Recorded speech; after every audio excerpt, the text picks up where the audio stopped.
Who's cool in H Town? Welcome back to Foxxx Files, Cold and Unsolved, my show where I highlight the many murders, rapes, and kidnappings of our missing sisters through my segment of Dear Sister, a letter to let you know that you are not forgotten, and also my segment of My Beautiful Souls. And that's where I talk about the many cold cases here in Houston, Texas, whether it be a kidnapping, a rape, or murder, or a missing person that has not been found, but the case is still cold. So that's what I'll talk about. So thank you for tuning in to Foxxx Files. Welcome, welcome, welcome. If you are new to my show or my channel, I would like for you, first of all, to tell you thank you. Thank you, thank you, thank you. I appreciate you for tuning in and showing up for me. Thank you. And then secondly, I want to ask you to hit the like button, subscribe to my channel, and also share the videos because these are informative videos that need to get out there and that can possibly help families uh, get the nudge that they need in order to put the fire underneath whoever they need to put the fire underneath in order to bring this case back to life. So, like I said, I'm an informative show, not an investigative show. We don't investigate, we just inform. I give you information, you ascertain it how you ascertain it, and we move on, right? We gotta evolve. I was gonna say elevate or evolve, whatever. But anyway, we have to evolve. Thank you for tuning in. So again, if you're new, I say informative. I also like to start it off a little bit with some information that maybe you know and maybe you don't, maybe you care about and maybe you don't. But it is something that affects my beautiful city. I love my city, and Houston, and anything that involves trying to better the city in any kind of way, especially when it comes to these murders and homicides. I want to get the information out there the best way I can. I'm going to say this, if it's choppy, which I hope it's not, I really hope it's not, but it's raining outside. And I've been putting this video off for a couple days now because situations is going on at home, but they're cleared now. And I didn't have the time to get on here and do me. So it's raining. So hopefully my connection is not that choppy. You know anything about Houston? You know when it rains, it pours. When it pours, it rains. Right? Right. When it's hot, it's hotter. Anyway, let's go. So I'm going to get into the segment of, not really the segment, it's just like a little portion of what I call, pardon me, did you know? Because I want to know, did you know something? And are you interested in knowing something? And like I said, if you don't know it, then you don't know it. If you're interested in knowing it, then you're interested in knowing it, which is a great thing. We want you to be interested in knowing this stuff because hopefully with knowledge comes power. And with that power, you can contain yourself or control yourself and hopefully not take steps out of hand. And then your life has changed, that the individual's life has changed, and then everybody surrounding them lives have changed. You have to learn as an adolescent that the actions that you make and the actions that you take affect not only you, but everyone around you. You know what I mean? They need to know that it's a trickling effect. A lot of people don't understand that. A lot of people think that their actions are their actions and it's only about me and my life. No. Because if you kill somebody, you're taking somebody's daughter, somebody's mother, somebody's brother, somebody's uncle, somebody's loved one. If you kill somebody, if you steal from somebody, it's all the same. It trickles down. So anyway, because like I say, if you are new to my show, Cass digresses. So as I digress, did you know, ladies and gentlemen, that the domestic violence murders in Houston, Texas between 2019 and 2022 had doubled? Okay, get back on script, right? But the fact that is leading the local domestic violence experts to call for better funding, for more coordination and STEM, like for more coordination. They don't have enough resources to help with, first of all, trying to investigate these domestic calls. Like, yes, true to speak, a lot of ladies or men, whoever make these calls, tend to go back to the situation, right? So it's like, how can we rectify your situation each time you call us, and then we do what we feel is necessary. You know, we take him from the home, or we have you remove people from the home, but then you find your way back to the home. So what is it that you want us to do? You know what I'm saying? But again, if they have the proper resources, then maybe, you know, things like this would not occur. So it states that the report brought home that, oh, I forgot, y'all. I forget. I am an individual. Right, here we go. This is in a 2015 law enforcement agency in Texas reported that 211,301 victims of family violence, and of all the, you know, family violence of all of, okay, here we go.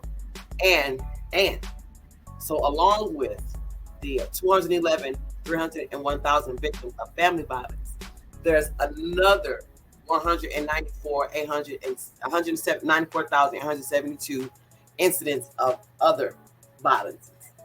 So of all of the crimes, I mean, all of the domestic, all of the crimes being committed, because there are a lot of crimes being committed, the majority of the crimes, murders and abuses are coming from domestic situations, whereas parent on child, child on parent, husband on wife, wife on husband, mom on daddy, daddy on child. You know what I mean? However, it can be domestically related. That's the way it goes. So that's what they're trying to tell you. We have a lot of incidents in Texas, but the majority of all of our incidents are coming from people in the same household. And reason being is because they're saying, they're saying that the pandemic could have something to do with these stats. You know, see 2020, 21, 22, how did it grow? So when it comes to murder, where they stay the same, there's no change. But they're saying it's partially because of the stress of the pandemic, number one, and then number two is the fact that my state of Texas does not have, they how can I put it? They had a law to where if you had been convicted of domestic assault, you cannot carry a weapon. That's a military thing. So if it's a military thing, why can't it be a state and local thing? Because in the military, if you cannot get into the military, you cannot carry a weapon. If you are convicted of domestic abuse of any type, you are not allowed to carry a weapon in the military. So therefore, you can't. You know. So why can't that be state and local? Why does that have to? And you know, and this is the only state, Texas. Other states might have it that way, but the state of Texas refuses to do anything about it. So, you know, our advocates for domestic abuse and domestic violence, like this lady here, Elizabeth Gregory, she's the director for University of Houston Institute of Research on Women, Gender, and Sexuality. She says that we need help from the community and our legislators. We need our community to step up and hold each other accountable. Main thing is accountability.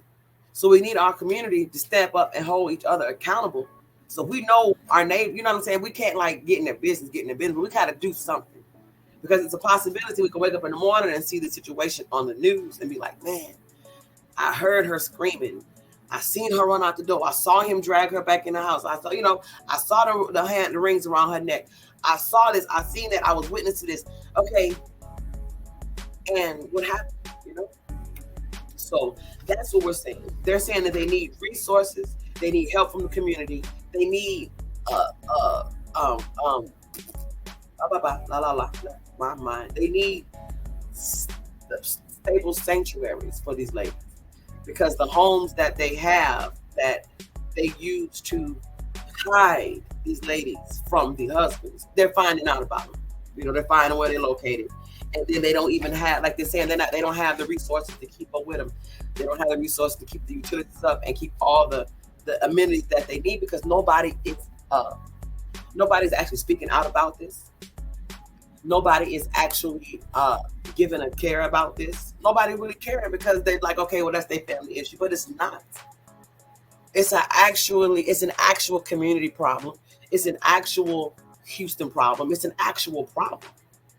So we need to step up as a community, like they said, community, and get into our legislator and have them to fix their legislation laws and have them fix their rules to where you tell these people, you know what, if you have been committed of some kind of domestic assault, you're not allowed to carry a weapon, so you cannot have your weapon. Because a lot of people committing these shootings, some of them, you know, that's killing their family members, are doing it with the guns, and they've already been, you know, committed or already been known to be, you know what I mean? So, but it's also up to the person hiding out to try to do her best to stay hidden until the situation is complete. You know, we need our authorities to step up and do the right thing when it comes to trying to protect these ladies and keeping them safe. You know what I'm saying? But if they can, if they can get the courage to just stay away, and then the police can actually investigate and work the case.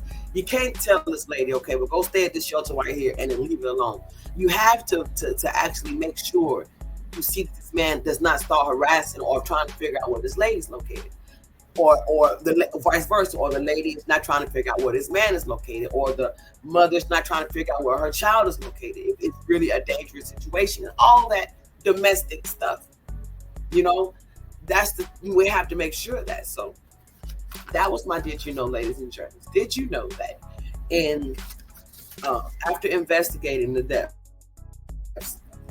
in Harris County between 2019 and 2022, the amount of homicides for domestic murders have doubled. Not your run-of-the-mill, but your run-of-the-mill, because this is America and this is what's going on. Don't shoot the messenger. Please don't shoot the messenger. No, anyway, but it's not your run-of-the-mill, you know, murder. This is specifically directed on domestic. It doubled. 32 people were murdered by their husband, their spouse, their boyfriend, their girlfriend, or mother or father in 2019, and now 64, and that's 2022. And here we are in the 5th month of 2023. Let's see where we go from there, Houston. Right? That's my beautiful city. God, I just had to do that. I had to do that. All right. And as we mosey right along, it is time to get into the segment that I really, really, truthfully hold dear, because it speaks of the cold cases and the lack of that we have here in Houston when it comes to trying to solve missing people, murders, and homicides, and murders and homicides, and like trying to find the missing people. So I going to speak on my beautiful soul this afternoon on this rainy Saturday day, and these are like, I love to talk about my beautiful souls, because hoping if somebody is still missing, we can locate their body, or we can locate them, and if that's not the case, hopefully we'll get somebody's attention that knows what could have been, a possibility that could have happened to this person, or that has seen something, right? And then we can go ahead and clear some of this tension in our air, some of this negative energies in our air, and then it can be lifted, and breathe a little bit better, and then let's keep on working, let's keep on going. Again, these are informative. This is an informative show. We want you to be able to listen to the show, and hear the show and say, you know what, I think I know this. Because, like I said, if you have seen the show already, you know my statement. How do you know what you know unless you say what you know? You have to say what you know. You can't be like, oh, I don't know. But then you think about it, but then you talk about it. And then when you talk about it, there you go. So how do you know what you know until you say what you know? So we're going to talk about today my beautiful soul, my beautiful soul, my beautiful soul. And she's an Army veteran. She's an Army veteran. So my beautiful soul today is Veronda K. Sanders. Bless her soul. Bless her. Veronda K. The headline reads, Where is Our Army Vet by Cass Sand. So I stopped my hiccups. Veronda K. Sanders was a United States Army chef. She did her tour in Germany. At the age of 60, she decided to go out on a bike ride. And like as she usually does, this is nothing new. Veronda goes out, she rides a bicycle, she passes through the neighborhood, she speaks to people, she sits down, she is the loving lady of the community of the South in the southeast side of Houston off of MLK Boulevard and Belford Avenue. So on this particular day, on October 17th, 2018, Veronda does the same thing she always does. Hops on a bicycle and rolls through the neighborhood and does what she does. She is who she is. Nobody has the right to judge anybody, right? So her family is used to her going off, staying gone a couple of days and coming back, but she comes back, is what they state. She's never ever been gone and never whenever she comes to birthday parties, she's always showed up at events, anything, and she shows up to dinner. So when days pass and there's no sight of her, they had the 3 days after she vanished, they realized that on the 20th we haven't seen her auntie. This is what her nieces are saying. So they decided to get in touch with Texas Equisearch, which is a great thing, and the police, and they reported her missing. So the weekend that of them reporting her missing, Equisearch, they performed a search party, and the family states that they only searched for her through the parks and through the neighborhood for 1 weekend. 1 weekend. It's all they gave her. The media gave Miss Sanders one news coverage back in October of 2018 of her being missing, right? So the family is baffled. They're thinking that, okay, the police and the authorities are not taking this case seriously because, of course, like I said, she is, not like I said, but Miss Sanders' life was what it was, and she was addicted to drugs. So the police, because of her addiction to drugs, they didn't have to take her being missing and this case seriously. So neither the Equisearch. So they just brushed it off to the side.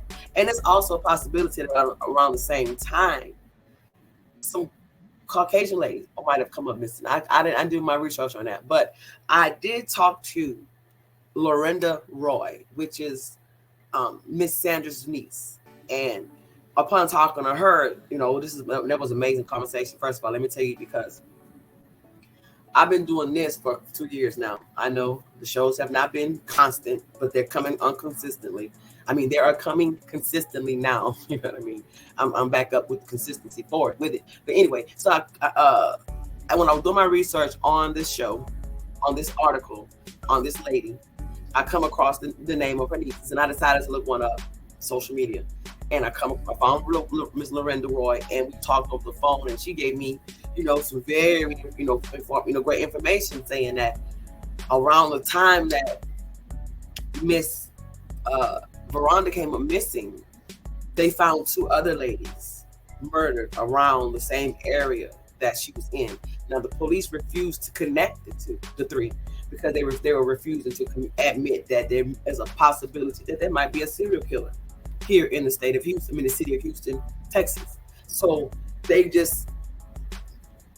we don't have a body. But it's not that you don't have a body. You don't have anything. You don't have her bicycle. You don't have her cell phone. You don't have her clothes. You don't have anything. And these are the items that she never left home without. So how can you just sit up here and say that she's just a missing person and not a missing person, that she's gone? The bicycle that Miss Veronda rode, I thought I had an image of it.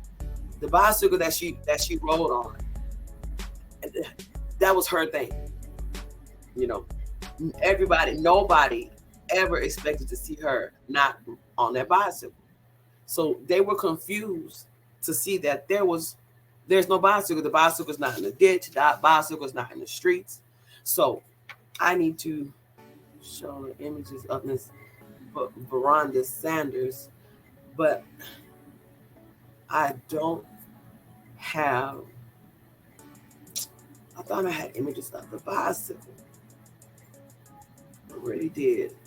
I guess it didn't come up, but it's Mrs. Sanders. It's Miss Veronda Sanders. So I told her niece, Lorenda, that there is a database of unidentified people. If you have any kind of distinguishing marks or whatever, you can go to NAMAS, NAMAU. I've talked about this several times on my website. On the show. I've talked about NAMAS several times on the show. I've talked about it's another one I go to. I think this is the one. Yeah, this is the one. NAMAS, and I talk about NAMAS. This is the one you go to, and then they have all of the missing persons that have been not missing persons, all of the Jane Does and John Does that have been found, that have not been found in retrospect, right? So I told her go on their website and see, and then maybe you could have luck finding her, right? So her family says, even though it's been 4 years, it was 4 years when she did the show, which is last year. Well, she did a show on Foxxx. I'm sorry, Foxxx with please pardon me. She did a show on Foxxx last October with Gabby, and that was the only coverage they received since Veronda has been missing. So, and they haven't had any coverage since. And then she did the Missing Persons Forum last weekend, week before last, and that's more coverage that Veronda is getting. So she's appreciating any coverage that she can get. So if you all can just share this video for Miss Lorenda Roy's sake, to help her and getting her Annie story out there, so they can at least have closure and knowing what happened to their loved one. They're still aching. They're still confused. They're still with the possibility that maybe she might walk through the door. So if you say something, if you know something, how would you know what you know until you say what you know? So if you know anything or have any kind of information about what could have happened to Miss Veronda K. Sanders, please do not hesitate to reach out to Houston Cold Case Squad Division at 713-308-3618 or 713-222-TIPS. And I encourage you to leave a message. They're not going to answer the call. I encourage you to leave a message. You leave a message, give them a day. If they don't call you back, call back. Leave a message. Give them a day. You have to say, and it's so sad to say it. It's sad, but you have to stay persistent on these people because you will not get any kind of information. You know what I'm saying? But if you know anything, but if you feel like you don't want to go through the process of playing games with the man, or letting the man know anything about you and your business and knowing that, your life, or have any kind of clue, you always reach out to me at Sansa7production@gmail.com and put in the subject bar Foxxx Files. Anybody email me yet? So, I'm waiting. Anybody email me yet? Let me see. I'm waiting. So, as soon as I get the email, y'all know any kind of story, you have any kind of information on Veronda, if you have any kind of stories, or anybody in your family's missing, or anybody in your family's been murdered, anybody's family in your family case is cold, we can talk about it, bring it back up, and let's get going, right? Right. So that was my beautiful soul for today, ladies and gentlemen. Miss Veronda K. Sanders. Oh, another thing. You can also reach out to me on Facebook.com/Cass_Sand. That's Facebook. All right. So here we go. On along with the show. I love it. I mean, I absolutely love this. I really do. Because first of all, I'm a storyteller. I love telling stories. But I'm also a historian. So I love telling history. How can you not be happy when you're doing what you love? If you're doing what you love, it's supposed to be done with ease. And as you can see, It's done with ease. This is not even forced. I love it. I was looking up here at the top and it was showing that my signal was kind of. So if it's been choppy, please blame it on the storm. Don't blame it on me. You know. Anyway, but hopefully it wasn't choppy. So we're gonna move right along, and we're gonna get into my dear sister. And this is dear sister dot dot dot. A letter to let you know that you are not forgotten. And the reason why I have missing and murdered up there because I'm doing the month of May, my missing and murder. That's it. It's gonna be dear sister dot dot dot missing and murder. You know, a letter to let you know that you are not forgotten is always proclaimed when I do my dear sister, but it's the missing and murder, meaning that you were missing and we found you murdered. That's what I'm saying. That's what I'm missing, or should I put missing and then murder? No, missing and murder. That's what I'm gonna put. That's what it is. So the missing and murdered. As I digress. Here we go. I'm trying to get comfortable. All right. The headline reads, excuse me, pardon me, please. Is this really love? By Cat Sam. And today we are talking about Miss Tyneshia Stewart. If anybody is actually from Houston or lived in Houston, you would know about this story because this story's headlines was something else. Right? Here we go. Tyneshia Stewart. Tyneshia Devonna Stewart. Born July 10th, 1987, Tyneshia's upbringing was kind of rough. Growing up in one of the poorest growing up in one of Houston's poorest areas, she stayed focused and she thrived to achieve and accomplish her goals. Being one of 6 children, she worked hard to maintain her education. It was hard. I have a slew of children, so I can imagine. I know how tough it is, but we don't have they don't have a terrible upbringing. Thank you and praises all. You know what I mean? But I know what it's like to be in a house of a single mother with a bunch of kids. All smiles. As I digress. So, being one of 6 children, she worked hard to maintain her education. She graduated from Nimitz High School in the top 10 percentile of her class. Awesome. I'm saying she worked hard, stayed focused, stayed dedicated. She was also active in her school. She managed the girls' basketball team, and she was involved in several other extracurricular activities from the 9th grade all the way to graduation. So, and in 2005, she was one of the 15 students who was awarded a scholarship for Houston's area students from the poor and disadvantaged background. That was a major achievement for her because had it not been for that accomplishment, I'm gonna say achievement for her, but had it not been for that advantage, right? It's a good thing to know, but it's also disheartening to know that this is the only way I was able to get in is because I couldn't have and we didn't have. You know what I mean? So, but she made it. She made it. She was such an achievement for Tyneshia. She made it. Right. So, while in her junior year of high school, Tyneshia she meets a charming young man named Timothy Wayne Shepard. Timothy Wayne Shepard. Shortly after their relationship got serious, Timothy's charming ways turned volatile and argumentative. It was reported by her family that she was afraid of him. She was afraid of him. I mean, So Tyneshia family described Timothy as a jealous, possessive, and controlling young man. Her sister says that she recalls a time when she told her that Timothy had choked her and that he had threatened her life. But, she endured. She graduates from high school and she goes off to Texas A&M University, where she is studying hard to be a sports manager, right?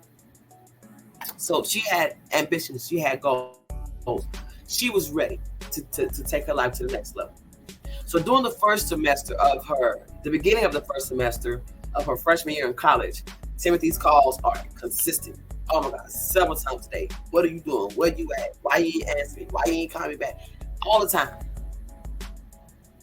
Signals, right? Signals. But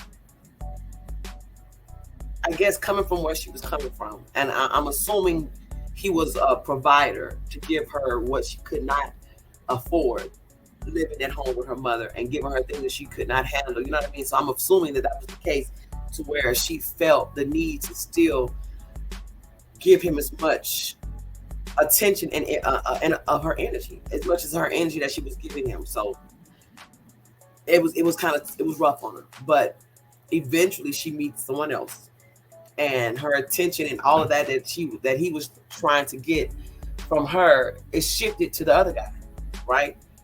And that was that. Calls stopped during the rest of the first semester. She's living her life with her new friend.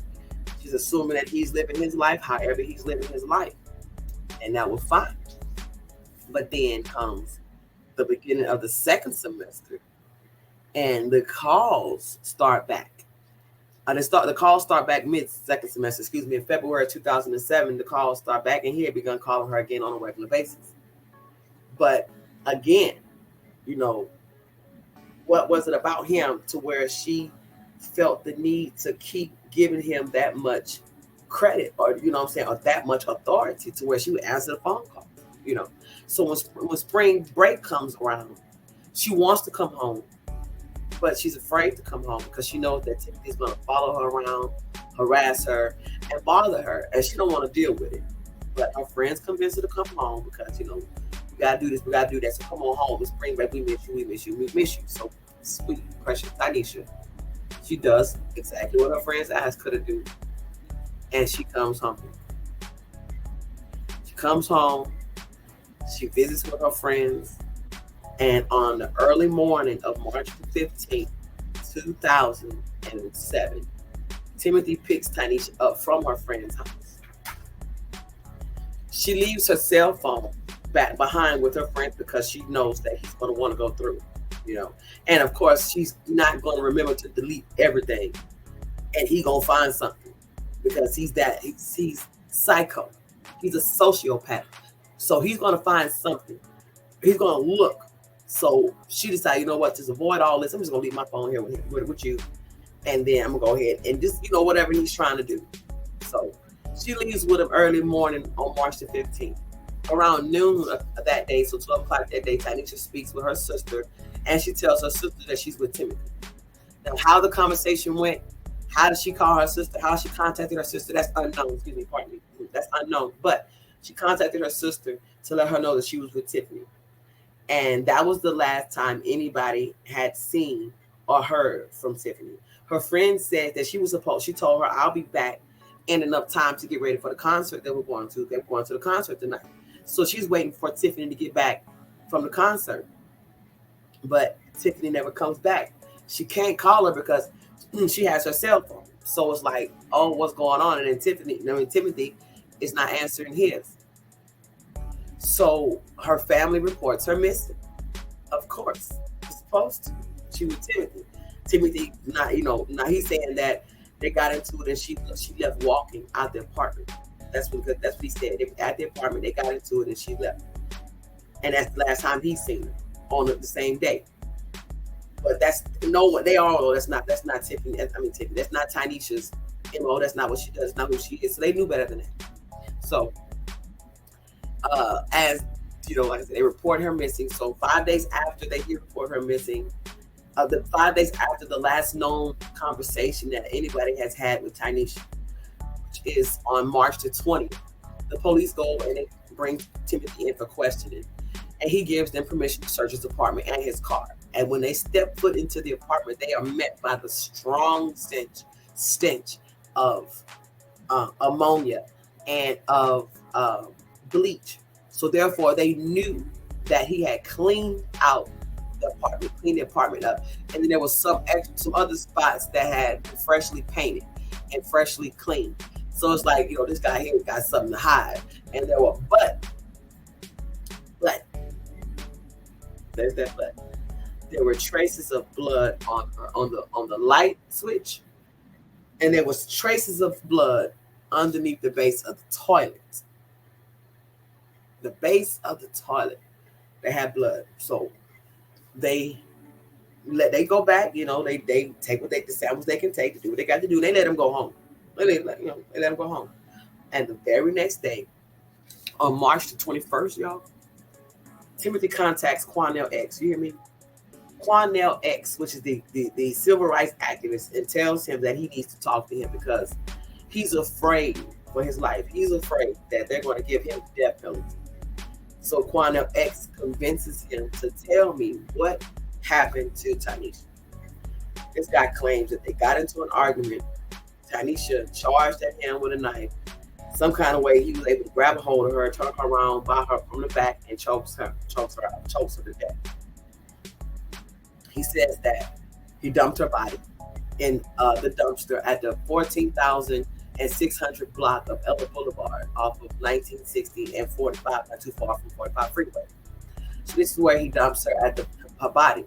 So they go to the dumpster looking for the body, but the trash has been taken up already. So there's no body and there's no evidence of a body. So they go at like, what do you know? This is not it. So what really, really happened? Now he's afraid. I'm like, he's crying. They're going to give me the death penalty, But they like, what did you do? So they arrest him, and he, right on the spot on the 21st, they arrest him with Quanell X because an attorney convinces him to come on in. So he says that he strangled her from behind and he placed her body in a plastic tote and left it by the dumpster. The authorities don't believe that that's the case, because they don't think that he put her in the tote and put her by the dumpster, and that's because they believe he took her dismembered body, like he dismembered her, and burned her in 2 separate barbecue grills outside on his patio. Sick guy. He's a sociopath.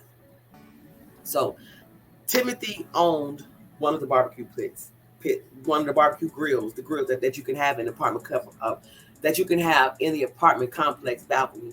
He owned one, and so did his friend, which was his neighbor. But they always grilled at Timothy's house. So he decided to just keep his there instead of having to tote his back and forth. So those were there. So the homeboy said he had never seen his barbecue grill since around this time, right?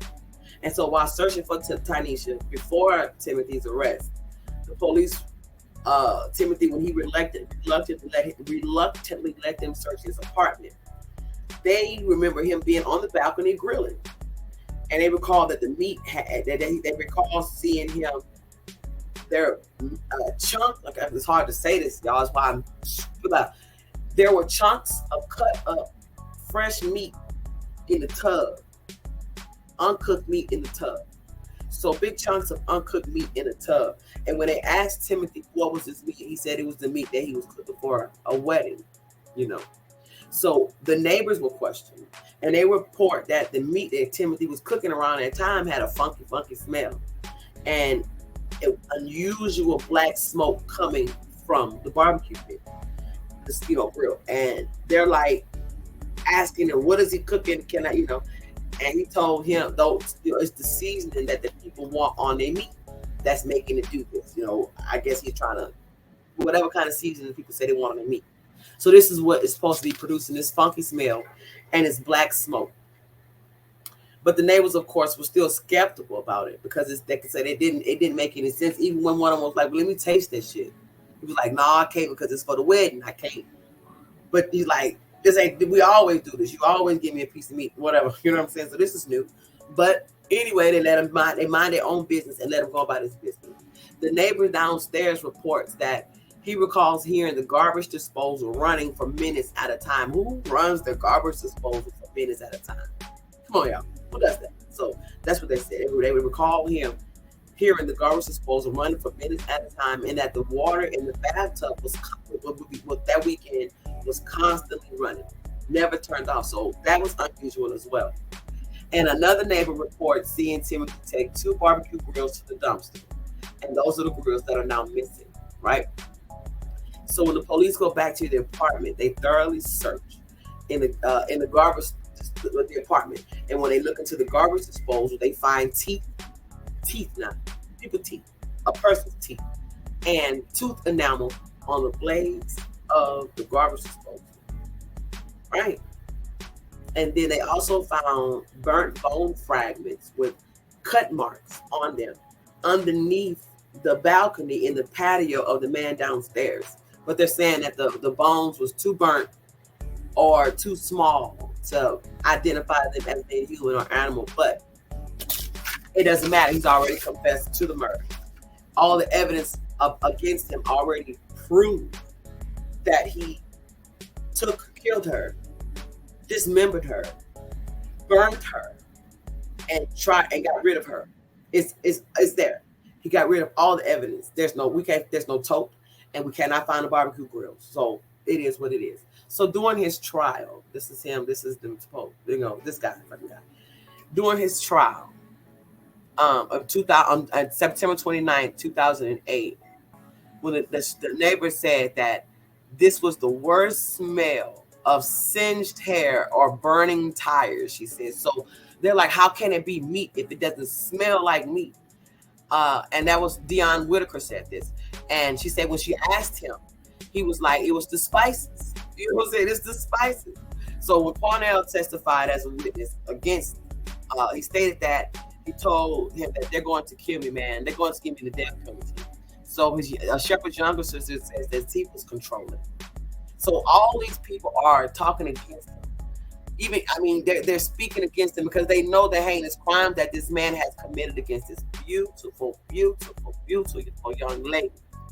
You know, she called him, his sister called him controlling, and she said that there was an incident where he physically shook. She saw him physically shake Tyneshia out of anger because she would not answer his phone call. You know, this is the stuff, the trigger warnings, people. If we see these things, I mean, I know it's hard for us to go to somebody and say, "Hey, man, you need to leave this dude. This dude is really tripping," or "I need this chick. She really, really tripping." You can't really do that, but you can say, "Hey, man, you know, do you need some help?" You know what I'm saying? Blink twice if I can help you or something. I mean, we got to figure out a way to bring this situation to the forefront. Pardon me. That's the problem. Domestic violence and domestic murders are pushed all the way back to the forefront. That's why they doubled from 2019 to 2022, because we push it back. We don't get into it. It used to be where it didn't even matter if you call the police and tell the police that your husband just beat you. It didn't matter if you did that because it was a domestic situation. That's the thing between families. Y'all take care of that. But then when it gets to the situation to where, you know, this guy here has done what he's done to this lady here, and he demonstrates how he chokes this lady, leaving this in the wake of his actions. Again, that's what I'm saying. People don't realize that the one thing that you do affects the many. It affects the masses. It affects everybody, because you cannot control yourself. You cannot control your actions. You need to know how to control yourself. So he was convicted on October 9, 2008. The jury deliberated for 4 hours. That was enough time to be like, look, let's just sit down and get us a lunch. You know what I'm saying? It's on their dime. So let's eat and then get on out here and then tell them what we already come up with, because it's too easy. You know, it was too easy. He claimed that she refused to answer his phone again. Like he said that during the punishment phase of the trial, he got a chance to speak. He said he stated that he murdered Stewart after pressuring her to reveal her new relationship at college. He claimed that she had refused to answer. She grabbed the knife from the table and approached him with it in her hand. She swung it at him, the knife at him, and nicked his fingers. Afraid she was going to stab him, he claimed that he had grabbed her from around her neck with one arm while he tried to reach for the knife with his other hand. He choked her to death out of anger.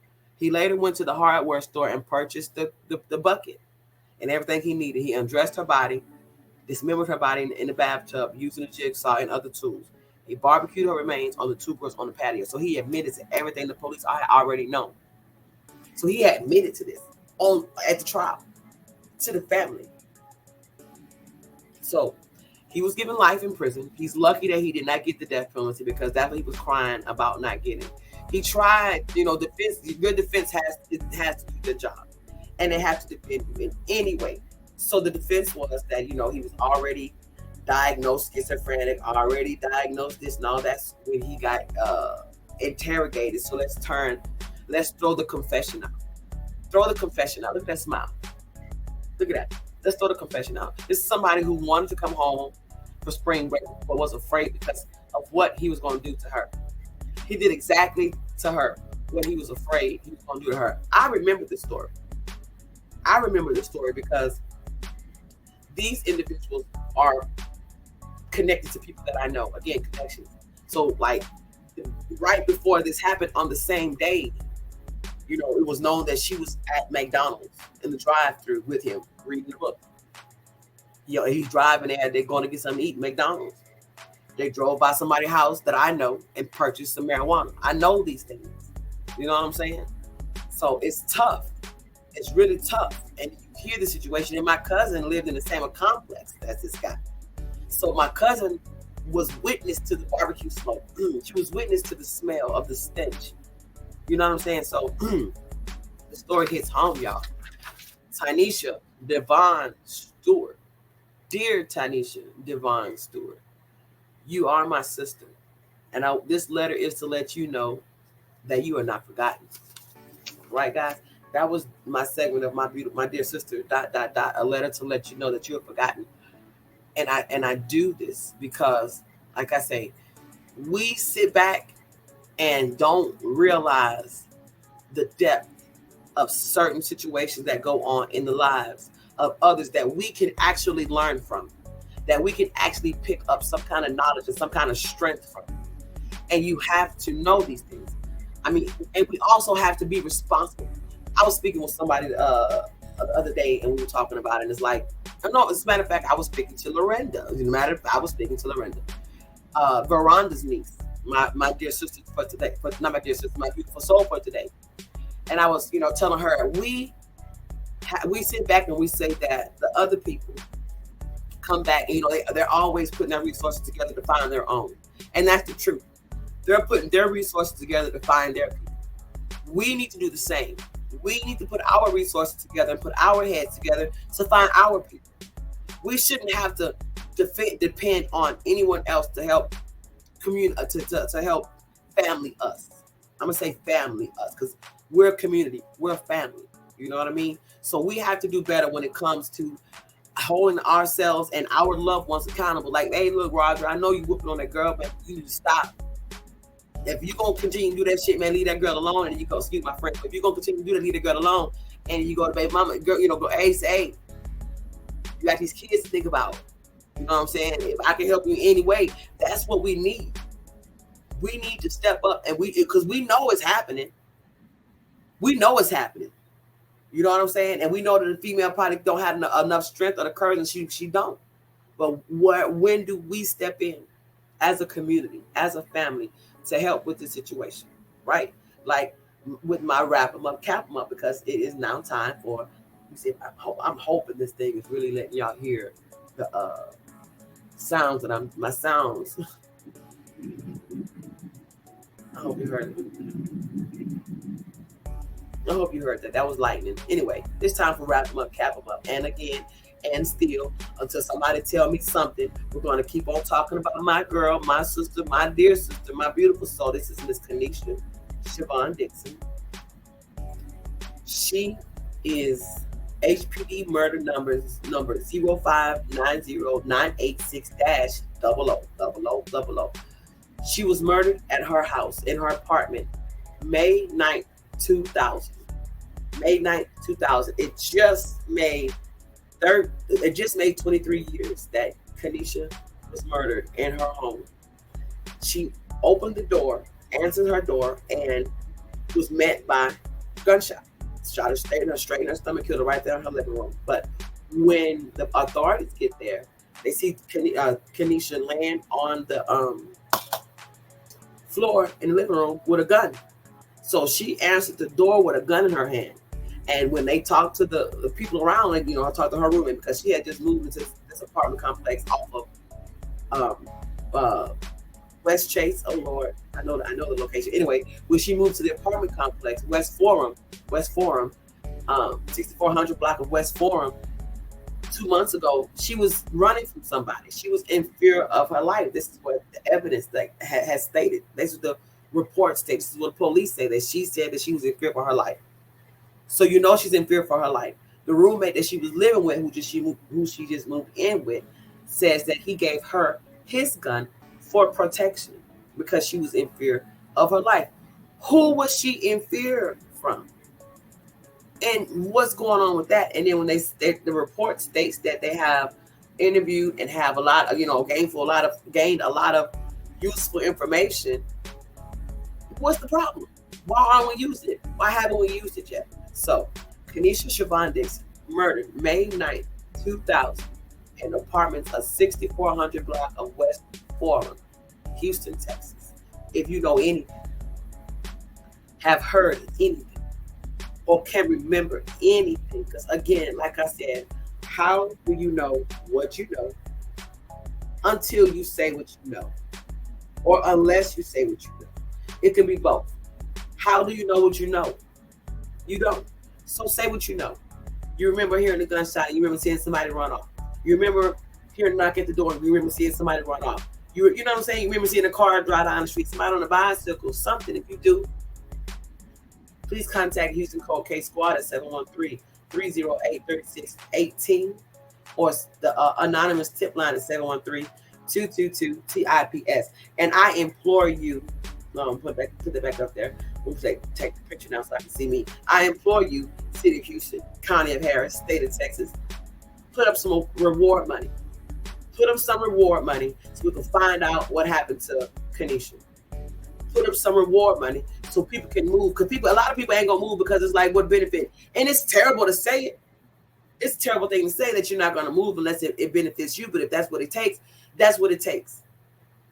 Put up reward money. There's reward money to be put up. I know it is because you just put up some reward money. You put up a substantial amount of reward money, Texas, State of Texas, to find one individual for something. So it's a lot of individuals need to be found for a whole bunch of things. So let's put up reward money. Tyneshia Dixon, y'all. She's my wrap 'em up, cap 'em up. I want us to try to figure out what happened to that beautiful soul. If you know anything, that's who you contact. But again, like I said, if you don't know, if you don't want to talk to the man, you're not comfortable, you always reach out to me, Santa7production@gmail.com. And in the subject box, Foxxx Files. And again, if you have any kind of cases that you would like to discuss, want me to research, and you want to discuss and talk about it, I can even bring you on here. I can put you on here. We can talk. We can do that. This is how you locate me. This is how you let me know. Contact me. And you also reach out to foxxfiles.com/casting. This is how you reach me. All right, ladies and gentlemen. So that concludes today's episode of Foxxx Files Cold and Unsolved. Again, if it's choppy, please excuse me. The weather is bad. I got to use my new mics. Well, these are not new mics, they old mics, but I'm finally trying to see how they work. If they work good, they work good. If not, we'll find out in a minute when I download. I thank you all so much for tuning in. I thank you all so much for staying this long. So if you watch the whole video, you already know you get a shimmy. Thank you. You do not understand how much this means to me, how much I appreciate you watching the whole video or watching some of the video, and how much I know it means to my beautiful souls and to my dear sisters, because a lot of them just want their stories out there. A lot of these stories need to be told because, like I said, they can be learning tools for us, right? All right, guys.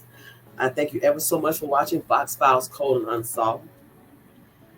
Please tune in again to the next episode, which should be next week.